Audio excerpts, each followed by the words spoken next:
Hey, I'm Pete, and this is Retro Game Attic. Today, I'm going to do a countdown of some of the stranger and unique Nintendo merchandise that I have come across or just know of.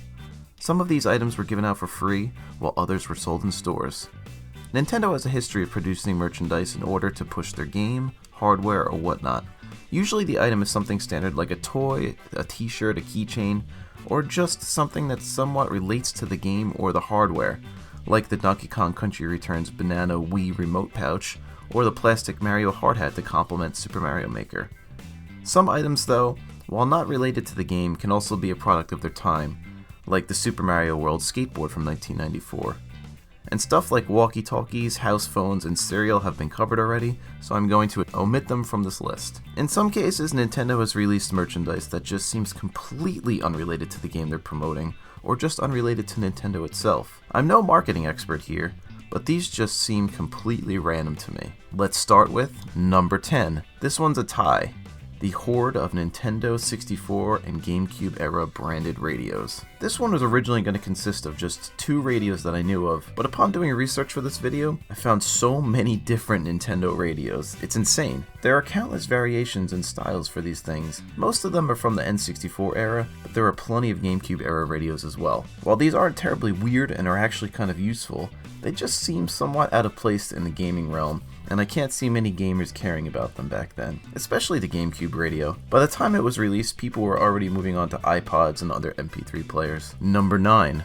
The Nintendo Golf Tool. This one is a corporate promo and not really meant for the general public, but nonetheless, it is strange to see a Nintendo logo on something meant for golfing. A Mario Golf logo would have been more fitting, but I assume the item was released before the original Mario Golf, or even if it was released after the original Mario Golf, it would just make sense to keep the Nintendo logo since it was a corporate promo meant for businessmen and women. Golf is a more business-related venture, so it seems fitting as a corporate promo. I am sure a wide number of Nintendo fans would like to get their hands on this one, though. I especially like the golf lettering, just in case you didn't know what to use this tool for. Number 8. Donkey Konga Shot Glass. This item was available at the Nintendo World Store in New York City, but for a company as family-friendly as Nintendo, this is one of the last things I would expect to see from them. With that being said, Donkey Konga 1 and 2 are definitely fun party games, and I guess drinking games can be incorporated into them. At least that's what I use mine for. Number 7.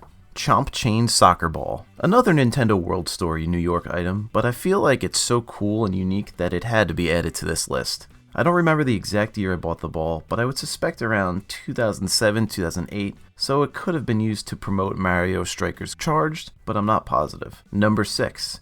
Nintendo Cube Club Coaster. Another drinking related item? Now, I was in attendance at the 2002 Cube Club event in New York City, and to be fair, they were giving Snapples out. I drank like 5 of them that night. But I always found this one strange because there was zero room to place your drinks anywhere at that event. Most of the time you had to chug your drink or throw it out before you played a game. Number 5. Starfox Air Freshener from the Starfox Adventures Survival Kit. The Starfox Adventures Survival Kit was a Circuit City exclusive and coincided with the release of the game in 2002. The Survival Kit was packed with several essential items to help you out with the game. A roll of printed out game tips, a lanyard, a bottle of soda dubbed Fox Fuel, but the strangest item in the kit was the Starfox Adventures Air Freshener. Did this smell like a fox or one of those reptilian pirates from the game? Freshen up the interior smell of your 1998 Nissan Altima with the peppery musk of a woodland critter from Corneria. Number 4. This one's a tie. The Nintendo GameCube and N64 tape measures. Man, there was no shortage of questionable merchandise during the N64 and GameCube eras, and these are a true testament. While these aren't that weird, they are pretty unrelated to gaming and just seem so random. Could you imagine receiving one of these things as a kid? This has to be one of the most disappointing promo items to come from the Big N. I would suspect an item as lame as this from a local accounting firm promotion, but not from the House of Mario. Number 3. The Nintendo 64 Padlock. The third N64 era item from this list. The N64 Padlock, while having little to nothing to do with the N64, I guess it was black like the launch edition console, it's a strange one. It also looks like it has the locking power of slightly hardened Play-Doh reinforced with a paperclip. Number 2. Nintendo GameCube Personal Cooling Fan. Have you ever been sweating your face off at the beach and thought, hey, I should grab my officially licensed Nintendo GameCube Personal Cooling Fan? No? Really? It's not that bad of an item, and is actually pretty useful, but I do not see the need to brand this with the GameCube logo. At least it's indigo though. This would be the perfect item to break out while you're listening to one of those GameCube personal radios back from number 10 on this countdown. Number 1.